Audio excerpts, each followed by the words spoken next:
बच्चों, आज वित्तीय विवरण सेकंड भाग 7 में हम लेकर आए हैं आपके लिए उदाहरण संख्या 7 और 8। तो आइए शुरू करते हैं।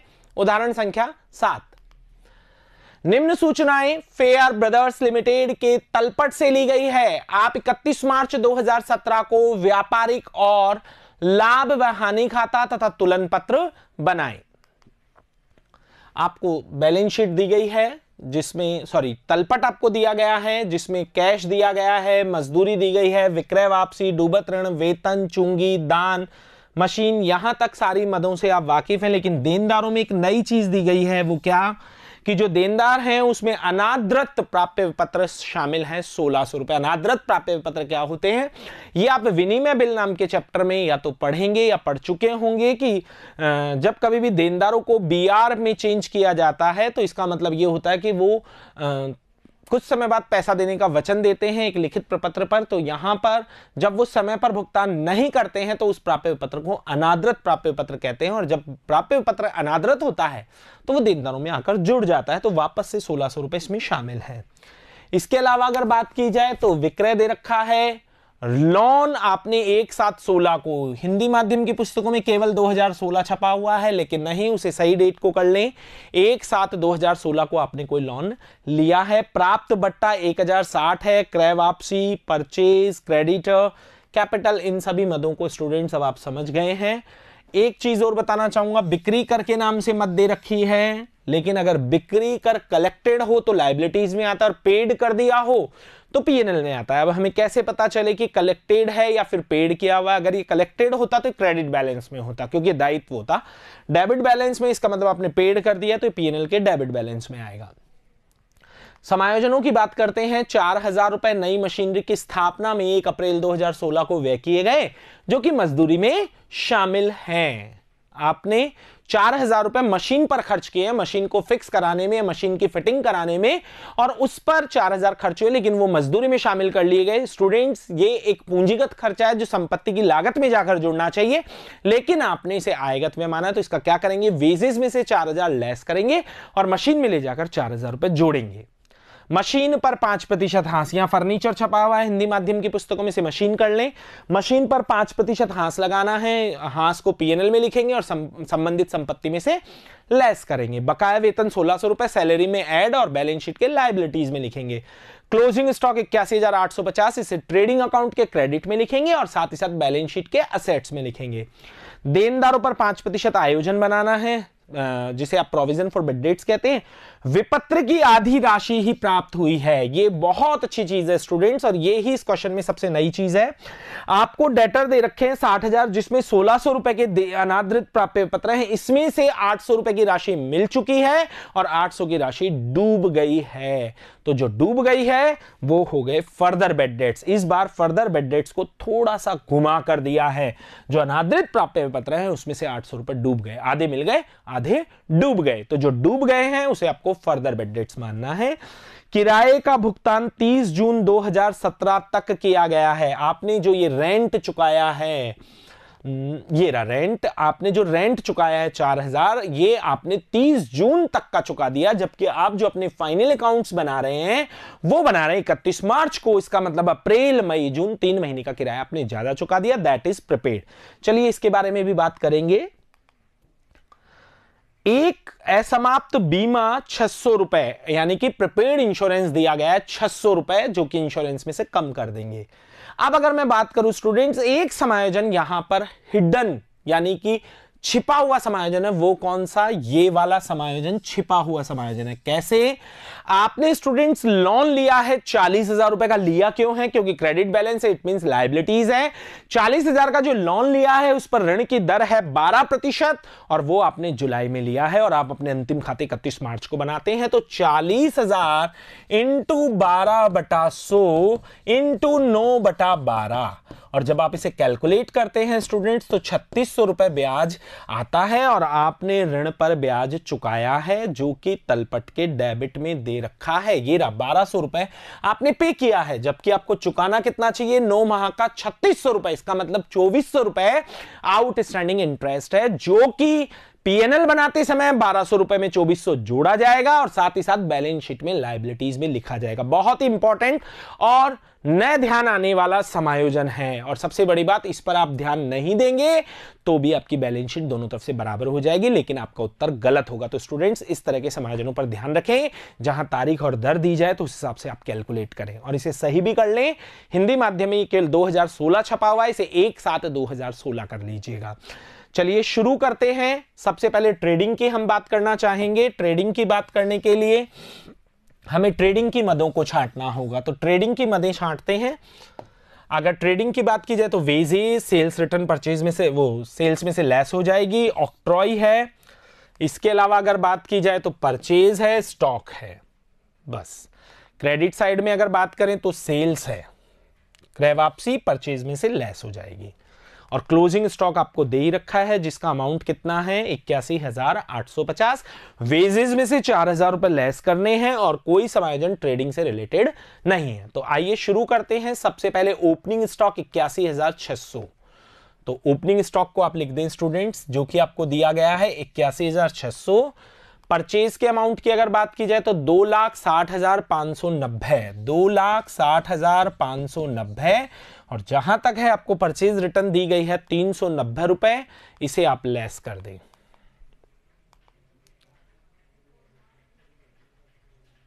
बिल्कुल, परचेज रिटर्न 390 रुपए है, इसे आप लेस कर दीजिए स्टूडेंट्स। तो ये आता है 2,60,200। वेजेस की अगर बात की जाए तो वेजेस जो है उसका अमाउंट देखते हैं। मजदूरी जो दी गई है वो दी गई है स्टूडेंट्स 45,050, 45,050। और ये है paid wages including erection of machine, यानी कि आपने मशीन की स्थापना पर 4,000 की वेजेस चुकाई है, जो कि एक पूंजीगत खर्चा है, मशीन में जुड़ना चाहिए, आपने यहां ले लिया तो उसे लेस कर देंगे और मशीन में जोड़ देंगे। तो ये आ जाएगा 41,050। इसके अलावा आपको दी गई है ऑक्ट्रॉय चुंगी, जिसका अमाउंट है 1,000 रुपए। तो ऑक्ट्रॉय लिख दीजिए 1,000 रुपए। सेल्स स्टूडेंट्स आपको दी गई है तलपट के क्रेडिट में 3,61,000 और सेल्स रिटर्न दी गई है 4,800 रुपए। 3,61,000 माइनस 4,800, तो ये अमाउंट निकल कर आएगा आपके 3,56,200। और जो क्लोजिंग स्टॉक है स्टूडेंट्स वो दिया गया है 81,850। ट्रेडिंग अकाउंट की सभी मदों को लिखने के बाद अब डेबिट और क्रेडिट का योग लगाकर उनका अंतर निकालते हैं, ताकि ग्रॉस प्रॉफिट की राशि हमें पता चल सके। तो अगर क्रेडिट के योग की मैं बात करूं तो क्रेडिट का योग आ रहा है 4,38,050 रुपए, जबकि डेबिट का योग आ रहा है 3,83,850 रुपए। इसका अंतर निकालते हैं।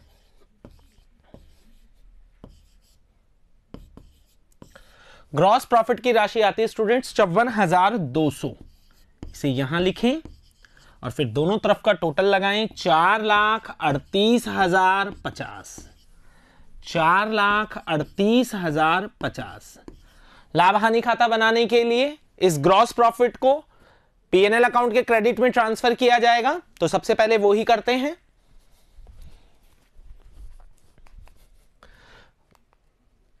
ग्रॉस प्रॉफिट 54,200,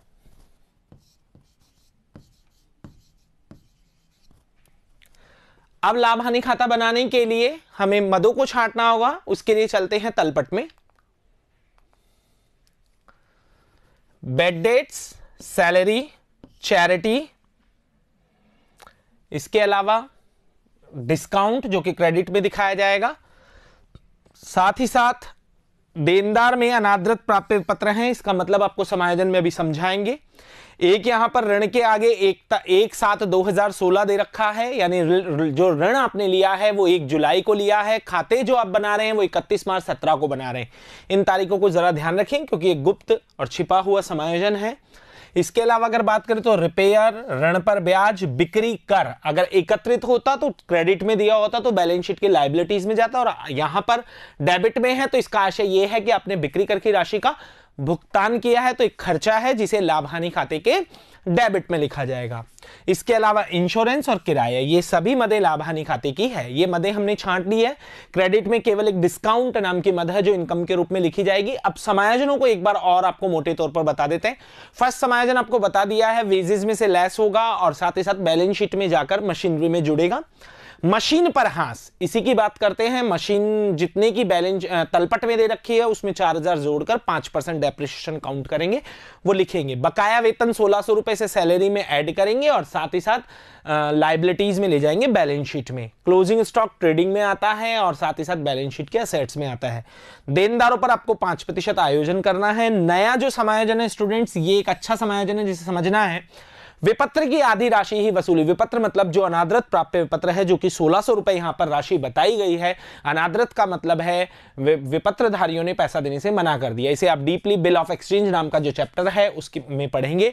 विनिमय बिल जो आपके अध्याय 8 है उसमें आप इसे डीपली पढ़ेंगे। यहां पर मैं केवल इतना बता पाऊंगा आपको कि 1600 को देनदारों में से 800 रुपए की राशि मिल गई और 800 रुपए की राशि डूब गई है, तो इनडायरेक्टली ये 800 रुपए फर्दर बेड डेट्स है। जिस तरीके से आपको बेड डेट्स नीचे दिए जाते थे, तो इस बार थोड़ा सा घुमा कर दिया है कि आधी राशि मिल गई और आधी राशि डूब गई, जो विपत्र अनादृत हुआ है उसके बारे में बात हो रही है। तो 800 रुपए फर्दर बेड डेट्स मानते हुए पीएनएल में खर्चे के रूप में भी आएंगे और देनदारों में से लेस भी होंगे। उसके बाद ही ये 5% जो प्रावधान बनाने को कह रहा है वो कैलकुलेट होगा, वो सारी बात करेंगे। किराए का भुगतान 30 जून 17, जबकि आप जो अंतिम खाते बना रहे हैं स्टूडेंट्स वो 31 मार्च को बना रहे हैं, 31 मार्च 17 को। इसका मतलब आपने अप्रैल, मई और जून 3 महीने का किराया ज्यादा चुका दिया, दैट इज प्रीपेड रेंट, तो इसे रेंट में से लेस करेंगे कैलकुलेट कर।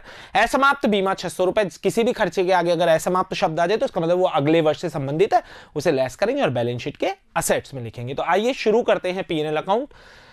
पीएनएल अकाउंट में सबसे पहले हम सैलरी को लेते हैं। 16,000 की सैलरी है और 1600 रुपए आउटस्टैंडिंग है। 16,000 में 1600 रुपए जोड़कर यहां आप लिखेंगे 17,600।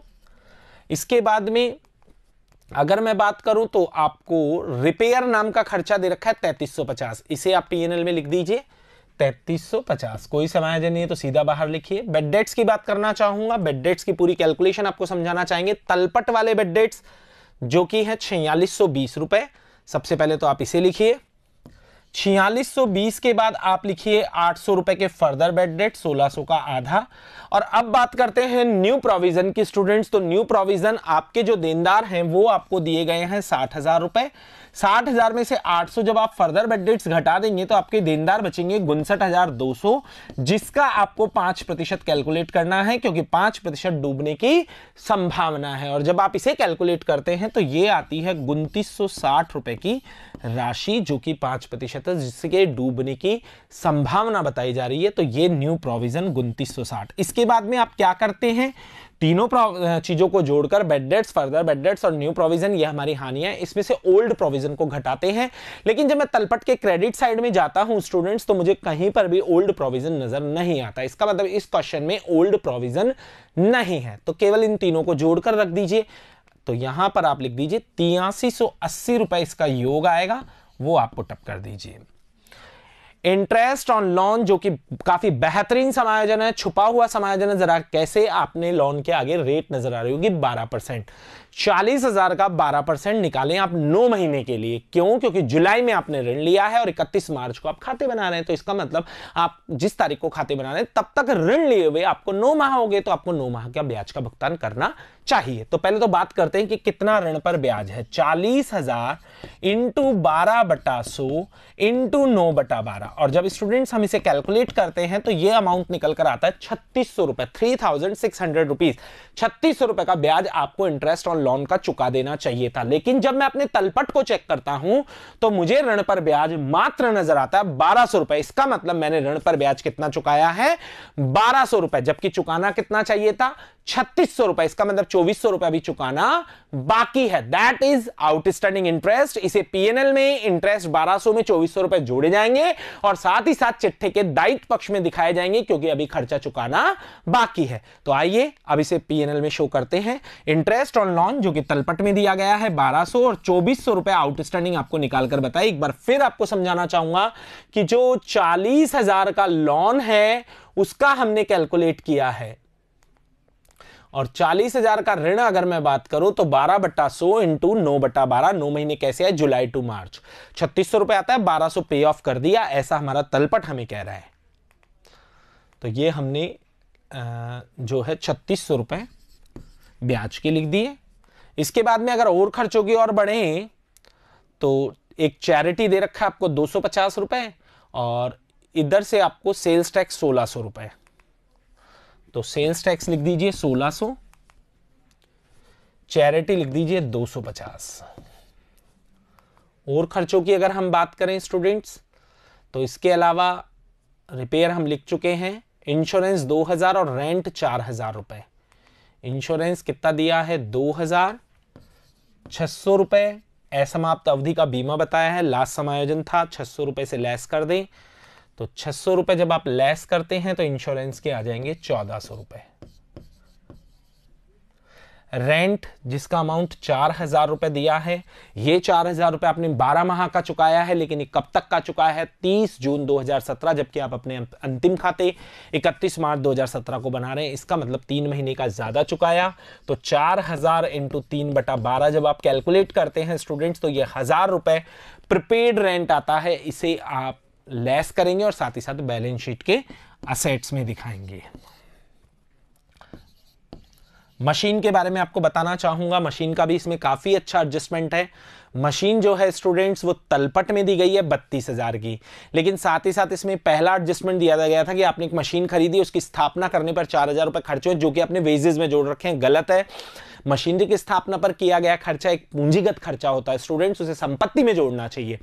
तो 32,000 की मशीन खरीदी और 4000 की स्थापना के व्यय हुए, वो वहां जाकर जोड़ेंगे। तो अब आपकी मशीनरी की जो वैल्यू है वो हो गई स्टूडेंट्स 36,000 रुपए और 36,000 पर आपको डेप्रिसिएशन लगाना है कितना परसेंट, 5%। तो इसकी राशि आती है 1800 रुपए।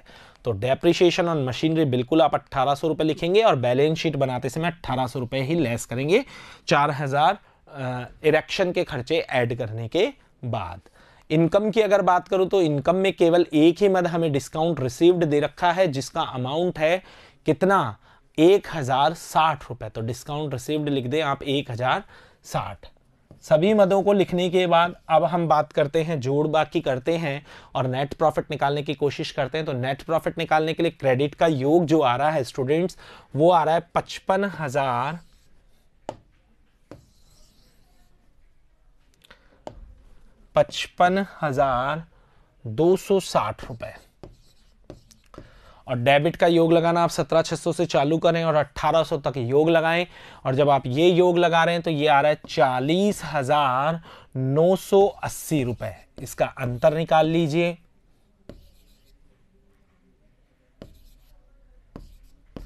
14,280 आपका नेट प्रॉफिट आता है, जिसका आपको पता है आपको क्या करना है, बैलेंस शीट में कैपिटल में ले जाकर ऐड करना है। अब टोटल लगा दीजिए। इसके टोटल की अगर बात करूं तो टोटल है 55,260 रुपए।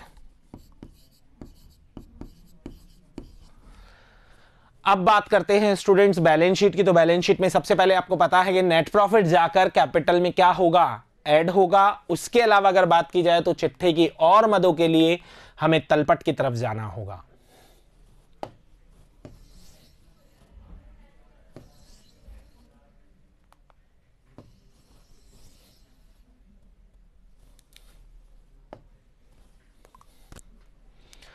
मशीनरी बैलेंस शीट का आइटम है, डेटर बैलेंस शीट का आइटम है, कैश बैलेंस शीट का आइटम है।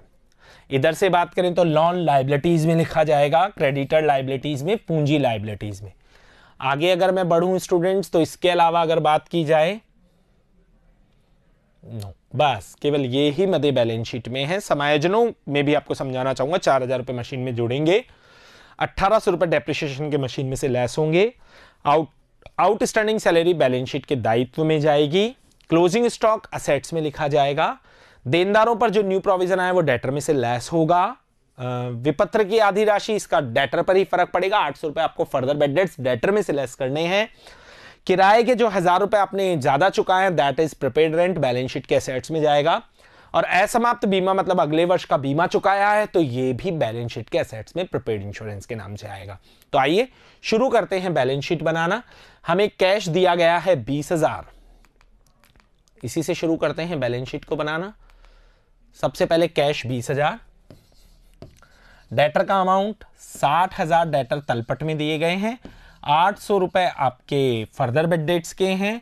और अगर प्रोविजन की बात करूं तो वो निकल कर आया था 2960 रुपए। और जब आप इसे लेस करते हैं स्टूडेंट्स, तो ये बचता है 56,240 रुपए। प्रीपेड रेंट 1000 रुपए है। और अनएक्सपायर्ड इंश्योरेंस जो है स्टूडेंट्स, यानी कि जो असमाप्त बीमा है, वो 600 रुपए है। क्रेडिटर की अगर बात की जाए तो क्रेडिटर जो दिए गए हैं तलपट में, वो दिए गए हैं 60,610।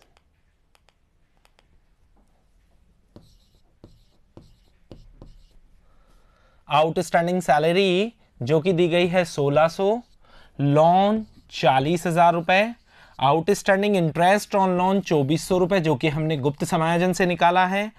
कैपिटल 75,000 है। और जो नेट प्रॉफिट है वो 14,280 रुपए है, जिसका टोटल आ रहा है 89,280। अब बात करते हैं मशीनरी का तलपट में अमाउंट स्टूडेंट्स 32,000 दिया गया है। इरेक्शन पर हमने 4,000 खर्च किए हैं, तो इसका जो टोटल है वो 36,000 है। 1,800 रुपए का इस पर डेप्रिसिएशन लगाया है, तो इसका वैल्यू जो बचता है वो बचता है 34,200। और क्लोजिंग स्टॉक जो दिया गया है वो दिया गया है 81,850 रुपए।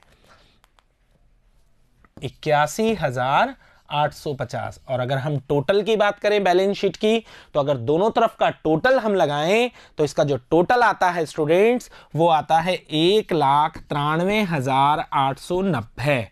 1,93,890। उदाहरण संख्या 7 का चिट्ठा मिल जाने के बाद अब बात करते हैं उदाहरण संख्या 8 की। निम्न शेष हरिहरन ब्रदर्स की पुस्तकों से लिए गए हैं। आप 31 दिसंबर 2017 को व्यापारिक और लाभ व हानि खाता और तुलन पत्र तैयार करें। ओपनिंग स्टॉक जो कि ट्रेडिंग अकाउंट का आइटम है, परचेज ट्रेडिंग का है, सेल्स रिटर्न जो है स्टूडेंट्स वो सेल्स में से लेस होगी। कैरेज इनवर्ड ट्रेडिंग में खर्चे के रूप में लिखा जाएगा। कैरेज आउटवर्ड इसका मतलब होता है विक्रय पर भाड़ा, और ये लिखा जाता है पीएनएल अकाउंट में। तो प्लीज इन नाम से आप कंफ्यूज ना हो। Carriage inward, carriage freight, octroi ये ट्रेडिंग के आइटम है, जबकि carriage on sale, carriage outward यानी कुल मिलाकर विक्रय पर होने वाले खर्चे सभी पीएनएल में लिखे जाते हैं और क्रय पर होने वाले सभी खर्चे ट्रेडिंग अकाउंट में लिखे जाते हैं। इसी के साथ फैक्ट्री से संबंधित सभी खर्चे ट्रेडिंग में लिखे जाते हैं और ऑफिस से संबंधित सभी खर्चे पीएनएल में लिखे जाते हैं। वेजेस ट्रेडिंग में है, सैलरी पीएनएल का है, रेंट पीएनएल का है, भाड़ा व गोदी व्यय यानी फ्रेट एंड डॉक ये ट्रेडिंग अकाउंट के खर्चे हैं। फायर इंश्योरेंस की प्रीमियम ये भी पीएनएल का खर्चा है। बेड डेट्स पीएनएल का है, डिस्काउंट पीएनएल का है। कैपिटल लायबिलिटीज में सेल्स ट्रेडिंग का है, रिटर्न आउटवर्ड परचेज में से लेस होगी। प्रशिक्षु प्रीमियम संस्था के लिए आय होती है स्टूडेंट्स, इसे पीएनएल के क्रेडिट में दिखाएंगे। बीपी लायबिलिटीज का आइटम है, क्रेडिटर लायबिलिटीज का आइटम है। प्रिंटिंग एंड स्टेशनरी पीएनएल में, रेट्स एंड टैक्सेस पीएनएल में, ट्रेवलिंग एक्सपेंसेस पीएनएल में, ट्रेड एक्सपेंसेस भी पीएनएल में। बिजनेस प्रेमिसेस एक असेट्स है, फर्नीचर असेट्स है, बीआर असेट्स है, डेटर असेट्स है, मशीनरी असेट्स है, लोन आपने दिया है क्योंकि डेबिट बैलेंस में तो संपत्ति है, असेट्स है, इन्वेस्टमेंट असेट्स है, कैश इन हैंड असेट्स है, कैश एट बैंक असेट्स है, स्वामी का आहरण ड्राइंग जो कि आपको पता है कि कैपिटल में से लेस किया जाएगा। अब बात करते हैं एडजस्टमेंट की। क्लोजिंग स्टॉक 14,000 रुपए आपको पता है ट्रेडिंग अकाउंट में दिखाया जाता है। बकाया मजदूरी 600 वेजेस में जोड़ी जाएगी और साथ ही साथ बैलेंस शीट के लायबिलिटीज में लिखी जाएगी। बकाया वेतन 1,000 रुपए सैलरी में जोड़ा जाएगा पीएनएल में और लायबिलिटीज में लिखा जाएगा। बकाया किराया 200 रुपए किराए में जोड़ा जाएगा और लायबिलिटीज में लिखा जाएगा और किराया पीएनएल का आइटम है। अग्नि बीमा प्रीमियम की राशि में 1200 रुपए सम्मिलित है, जिसका भुगतान 1 जुलाई जो 2017 को 1 वर्ष के लिए किया, जो कि 1 जुलाई 2017 से 30 जून 2018 तक है। और ये क्वेश्चन जो आप मेंटेन कर रहे हैं स्टूडेंट्स, वो 31 दिसंबर को बना रहे हैं, यानी 1 जनवरी से साल चालू होता है और 31 दिसंबर 2017 को खत्म हो रहा है। अब आपने कोई बीमा प्रीमियम है जो कि 1 जुलाई 17 को चुकाई है और अगले साल 30 जून तक चुकाई है, तो जुलाई, अगस्त, सितंबर, अक्टूबर, नवंबर, दिसंबर तक तो करंट ईयर हो गया और उसके आगे के 6 महीने जो हैं वो अगले साल के हो गए। तो प्लीज इंश्योरेंस को मैं आपको समझाना चाहूंगा, इंश्योरेंस का यहां पर जो खर्चा बताया है स्टूडेंट्स वो 1800 रुपए बताया है। इस 1800 रुपए में 1200 रुपए ऐसे हैं जो आधे इस साल से संबंधित है और आधे अगले साल से संबंधित है। तो 1200 का आधा 6 माह इस साल से संबंधित है, 6 माह अगले साल से संबंधित है, क्योंकि 31 दिसंबर को आप खाते बना रहे हैं। तो जुलाई, अगस्त, सितंबर, अक्टूबर, नवंबर, दिसंबर ये इस साल से संबंधित हो गए और जनवरी से लेकर जून तक के अगले साल से संबंधित हो गए, तो उसे हटाना पड़ेगा। तो ये आपने 1200 रुपए 12 महीने के चुकाए हैं, तो 6 महीने के 600 रुपए लेस हो जाएंगे। तो 1800 में से इंश्योरेंस में से 600 प्रीपेड इंश्योरेंस के नाम से लेस करने हैं। प्रशिक्षु प्रीमियम की राशि 1 जनवरी 2017 को 3 वर्ष के लिए प्राप्त की, 3 वर्ष की आपको 3000 रुपए प्राप्त हुई है। इसका मतलब 1 वर्ष की 1000 है, तो इस साल की 1000 रख ली जाएगी और बाकी जो 2000 है वो अनर्ड इनकम के नाम से या एडवांस प्रीमियम के नाम से लेस कर दी जाएगी पीएनएल में। लेखन सामग्री का बिल 60 रुपए बकाया, तो ये प्रिंटिंग एंड स्टेशनरी में जुड़ जाएगा। परिसर पर 5% संपत्तियों पर जब डेप्रिसिएशन लगाया जाता है तो उसे लाभ हानि खाते के डेबिट पक्ष में खर्चे के रूप में लिखते हैं और साथ ही साथ संबंधित संपत्ति में से घटाते हुए चिट्ठे में लिखते हैं। दिए गए ऋण पर 1 वर्ष का ब्याज 7% ब्याज अप्राप्य जो अभी तक नहीं मिला है। आपने किसी को लोन दिया है, उस पर 7% आपको इंटरेस्ट मिलना था लेकिन नहीं मिला है, तो इसे एक तो पीएनएल के क्रेडिट में लिखेंगे इनकम के रूप में और साथ ही साथ इसे बैलेंस शीट के असेट्स में लिखा जाएगा, दैट इज अक्रूड इंटरेस्ट। विनियोग पर ब्याज 5% की दर से 6 महीने का 31 दिसंबर 2017 तक अप्राप्त है, यह भी अक्रूड इंटरेस्ट है, एक तो इनकम में लिखा जाएगा और एक बैलेंस शीट के एसेट्स में। पूंजी पर ब्याज 5% की दर से, पूंजी पर ब्याज व्यापार के लिए खर्चा है क्योंकि व्यापार को पूंजी पर ब्याज व्यापारी को देना पड़ता है, तो पूंजी पर ब्याज खर्चा है तो इसे पीएनएल के डेबिट में और साथ ही साथ बैलेंस शीट में कैपिटल में जोड़ा जाएगा। वर्ष में किए गए आहरण पर ब्याज 160 रुपए, आहरण पर ब्याज संस्था के लिए आय है, तो एक तो पीएनएल के क्रेडिट में और एक बैलेंस शीट बनाते समय कैपिटल में। जिस तरीके से आप ड्राइंग को घटाते हैं उसी तरीके से आप इंटरेस्ट ऑन ड्राइंग को घटाएंगे। बाकी समायोजनों को हम क्वेश्चन के साथ साथ डिस्कस करते चलेंगे। पहले हम ट्रेडिंग अकाउंट की बात करते हैं, तो ट्रेडिंग अकाउंट की मदें मैंने आपको बता दी है स्टूडेंट्स, हम इनको जमाना आप शुरू करते हैं। Opening stock 16,000, purchase 40,000, return 800। आइए शुरू करते हैं ट्रेडिंग अकाउंट।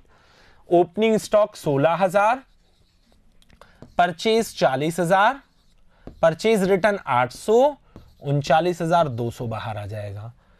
क्लोजिंग स्टॉक हमें दिया गया है स्टूडेंट्स 14,000, तो सबसे पहले उसे भी लिख दें। अब बात करना चाहूंगा सेल्स और सेल्स रिटर्न की, तो सेल्स स्टूडेंट्स 1,60,000 है और सेल्स रिटर्न 3,000 है। 1,60,000 की सेल्स, उसमें से 3,000 की सेल्स रिटर्न घटाएंगे तो 1,57,000।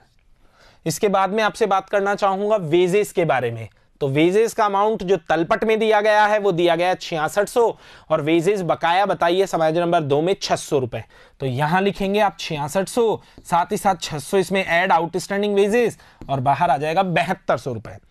इसके बाद में अगर बात की जाए तो और कौन कौन से खर्चे ट्रेडिंग में हैं, जैसे कि आपको दिया गया है कैरेज इनवॉर्ड 2400 रुपए और 4800 रुपए फ्रेट एंड डॉक। कैरेज इनवॉर्ड 2400 और फ्रेट एंड डॉक के 4800 रुपए। ये आपके ट्रेडिंग अकाउंट की मदें कंप्लीट हुई। अब बात करना चाहेंगे इसके टोटल की, तो इधर का जो टोटल है वो आ रहा है 1,71,000, 1,71,000 और इधर का जो टोटल आ रहा है वो आ रहा है 69,600। तो यहां अगर बात करें तो अब अंतर निकाल लेते हैं और अंतर की बात की जाए तो 004 1,01,400 रुपए का आपका ग्रॉस प्रॉफिट आता है, उसे यहां ट्रांसफर कर दीजिए और दोनों तरफ का टोटल लगा दीजिए 1,71,000, 1,71,000।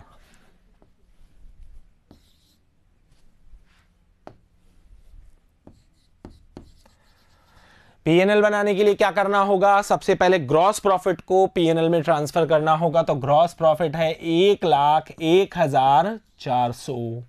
अब बात करते हैं पीएनएल की मदों की, तो उसके लिए हमें जाना होगा तलपट में। चलिए शुरू करते हैं तलपट में। काफी सारी मदें इसमें पीएनएल में आएंगी स्टूडेंट्स, क्योंकि तलपट काफी बड़ा दे रखा है और मदें भी इसमें बहुत सारी दी गई। और क्यों ना हो, आपकी बुक का आखिर 8वां एग्जाम्पल है। अब हम चैप्टर के एंडिंग की ओर बढ़ रहे हैं, तो जैसे जैसे चैप्टर बढ़ता है वैसे वैसे क्वेश्चंस टिपिकल होते जाते हैं। चलिए तो शुरू करते हैं पीएनएल की मदों को छांटना। और पीएनएल की मदों को अगर हम छांटे तो सबसे पहले कैरेज आउटवर्ड है, फिर सैलरी है, फिर रेंट है, फिर फायर इंश्योरेंस है, फिर बेड डेट्स है, फिर डिस्काउंट है। इसके अलावा अगर बात करूं तो printing and stationery, rates and taxes, travelling expenses, trade expenses. ठीक है स्टूडेंट्स, इनकम में अगर छांटना चाहें तो अप्रेंटिस प्रीमियम, बस एक ही मद अभी इनकम के रूप में दे रखी है। हालांकि काफी सारे समायोजन हैं जिनके बारे में हम बात करेंगे। कैरेज आउटवर्ड 5000 है और सैलरी 11000 है। कैरेज आउटवर्ड का कोई समायोजन नहीं है, इसलिए हम इसको तो लिख देंगे 5000 और सैलरी 11000 है। साथ ही साथ हमें आउटस्टैंडिंग सैलरी 1000 बताई है, तो उसे आप लिख दीजिए 12000 ऐड करते हुए। इसके बाद में और खर्चों की अगर बात की जाए तो रेंट, जो कि हमें कितना दे रखा है 2200 रुपए, और रेंट के 200 रुपए आउटस्टैंडिंग ये बता रखे हैं, तो ये जोड़े जाएंगे। आइए तो रेंट में इसे लिख देते हैं। रेंट की अगर बात की जाए तो रेंट अगली स्लाइड में है, यहां लिखेंगे 2200 और 200 रुपए यहां, ये हो गया 2400 रुपए। और खर्चों की अगर बात की जाए तो खर्चों में अगर हम बात करें, रेट्स एंड टैक्सेस 700 है,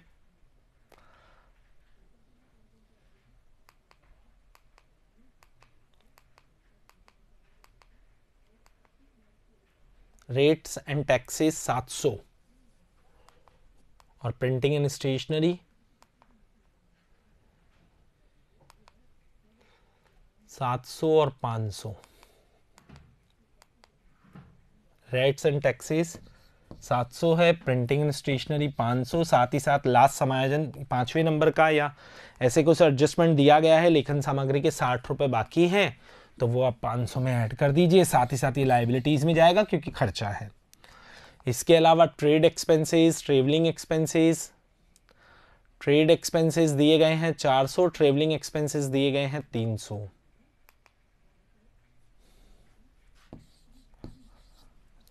ट्रेवलिंग एक्सपेंसेस जो कि अगली स्लाइड में है कितने, 300।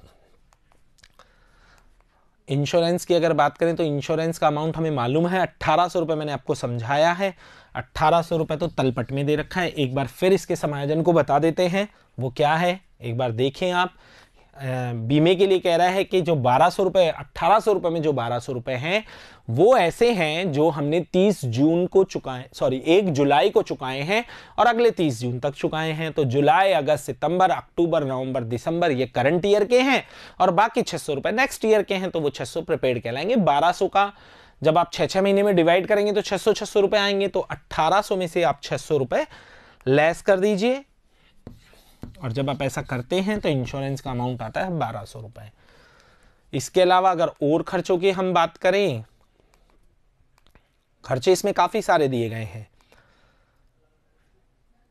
Bad debts 4200, discount 1000।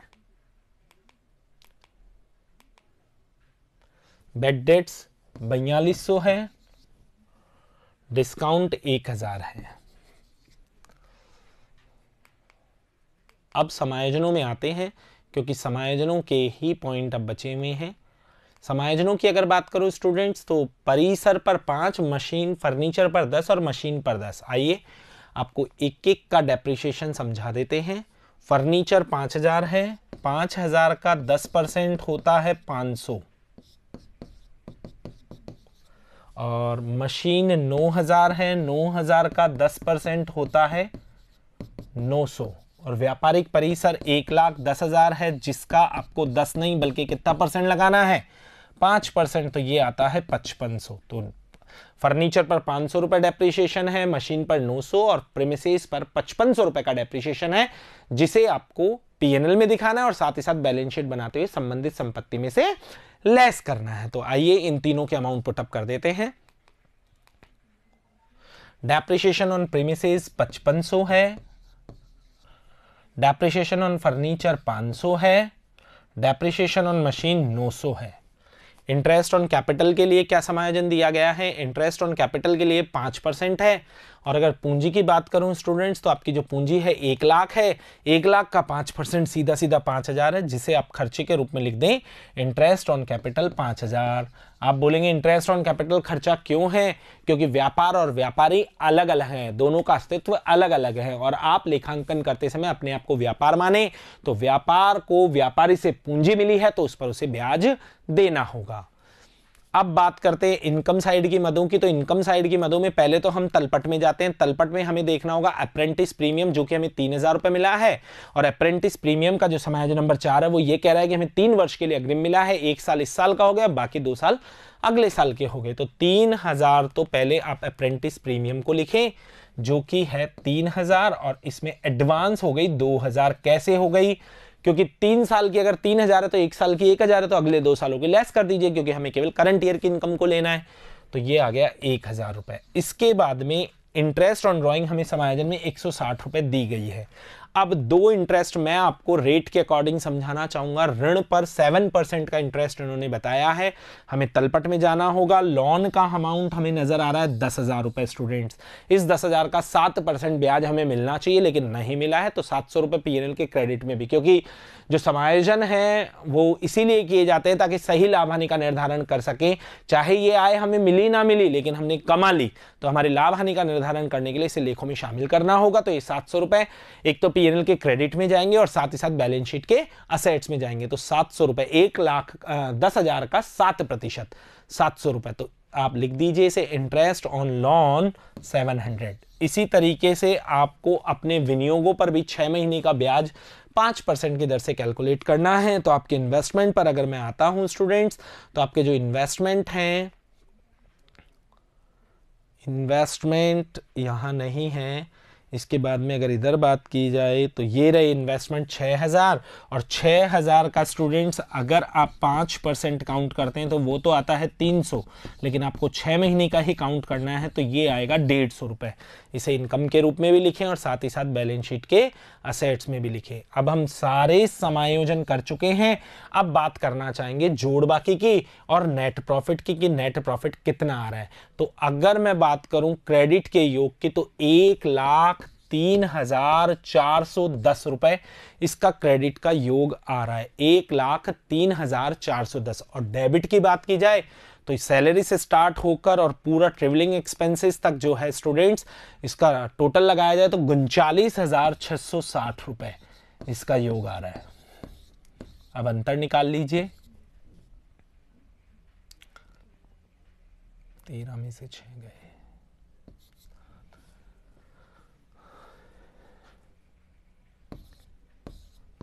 63,750 रुपए का आपका नेट प्रॉफिट आता है।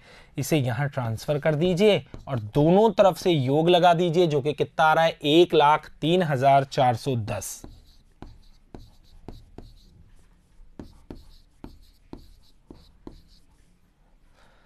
अब बात करते हैं बैलेंस शीट की। तो बैलेंस शीट के लिए सबसे पहले जो नेट प्रॉफिट आया है, उस नेट प्रॉफिट को ले जाकर जोड़ा जाएगा। किस में जोड़ा जाएगा?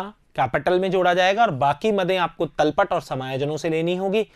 तो चलिए शुरू करते हैं balance sheet.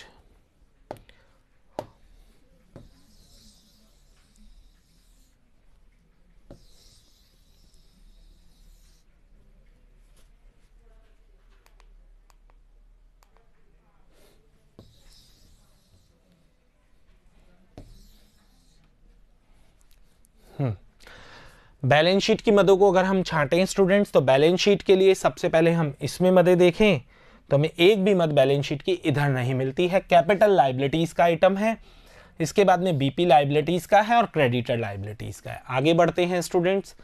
Business premises assets, furniture assets, BR assets, debtor assets, machine assets, loan assets, investment assets, cash in hand assets, cash at bank assets, और जो ड्राइंग है इसे आपको किस में से लेस करना है?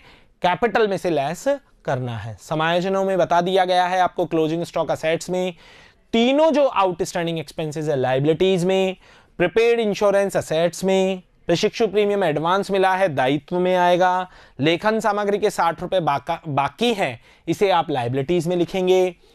तीनों संपत्तियों का डेप्रिसिएशन संपत्तियों में से घटाएंगे। दिए गए ऋण पर 1 वर्ष का ब्याज है प्राप्य, इसे एसेट्स में लिखेंगे क्योंकि मिलना बाकी है। विनियोग पर ब्याज 150 रुपए मिलना बाकी है, ये भी एसेट्स है। पूंजी पर 5% ब्याज, इसे पूंजी में जोड़ेंगे और आहरण के ब्याज को पूंजी में से घटाएंगे। तो शुरू करते हैं बैलेंस शीट।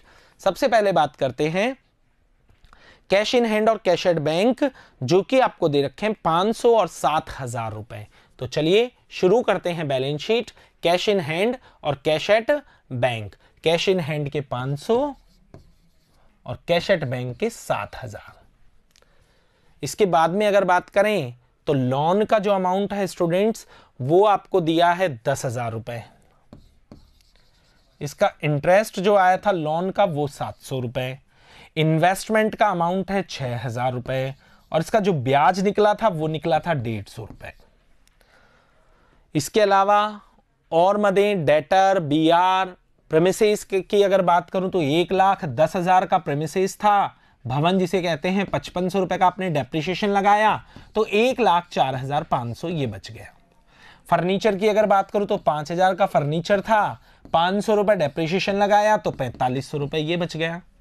मशीनरी की अगर बात की जाए तो मशीनरी 9,000 की थी, जिस पर आपने 900 रुपए डेप्रिसिएशन लगाया तो 8,100 रुपए ये बच गया। इसके अलावा अगर बात की जाए तो डेप्टर दे रखे हैं 40,000 और डेटर से रिलेटेड कोई समायोजन इसमें नहीं है, कहीं पर भी कोई एडजस्टमेंट नहीं है। तो डेटर को आप पूरा लिख दें 40,000 का 40,000।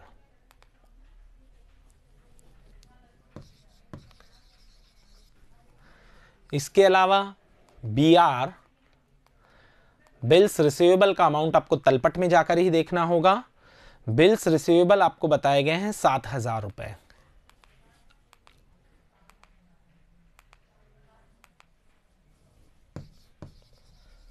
इसके अलावा क्लोजिंग स्टॉक,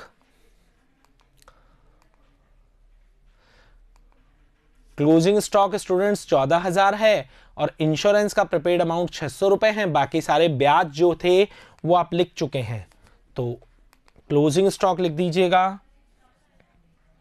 14,000 और प्रीपेड इंश्योरेंस 600। असेट साइड की हम सभी मदों को लिख चुके हैं। अब हम बात करते हैं लायबिलिटीज की मदों की। तो लायबिलिटीज में जो कैपिटल है स्टूडेंट्स वो है 1,00,000। इंटरेस्ट ऑन कैपिटल की बात की जाए तो वो है 5,000। नेट प्रॉफिट की अगर बात की जाए तो वो है 63,750। इसका टोटल आता है 1,68,750। ड्राइंग और इंटरेस्ट ऑन ड्राइंग का अमाउंट हमें पता है 160 रुपए है और ड्राइंग का अमाउंट हमें तलपट में जाकर ही देखना होगा। तो तलपट में ड्राइंग का जो अमाउंट बताया गया है वो बताया गया 6,000 रुपए।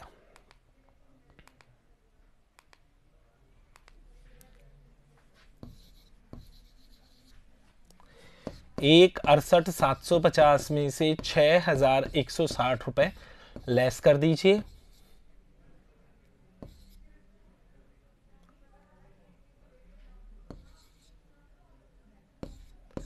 एक 1,62,590 रुपए।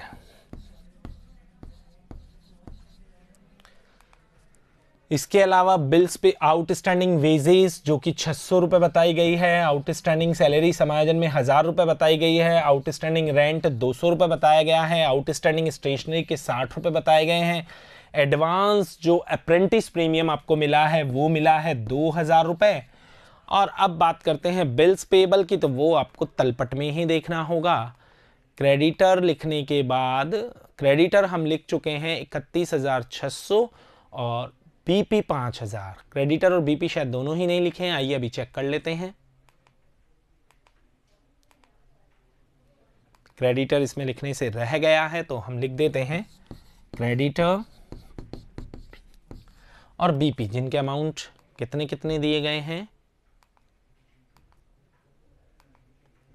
क्रेडिटर 31,600 और बीपी 5,000।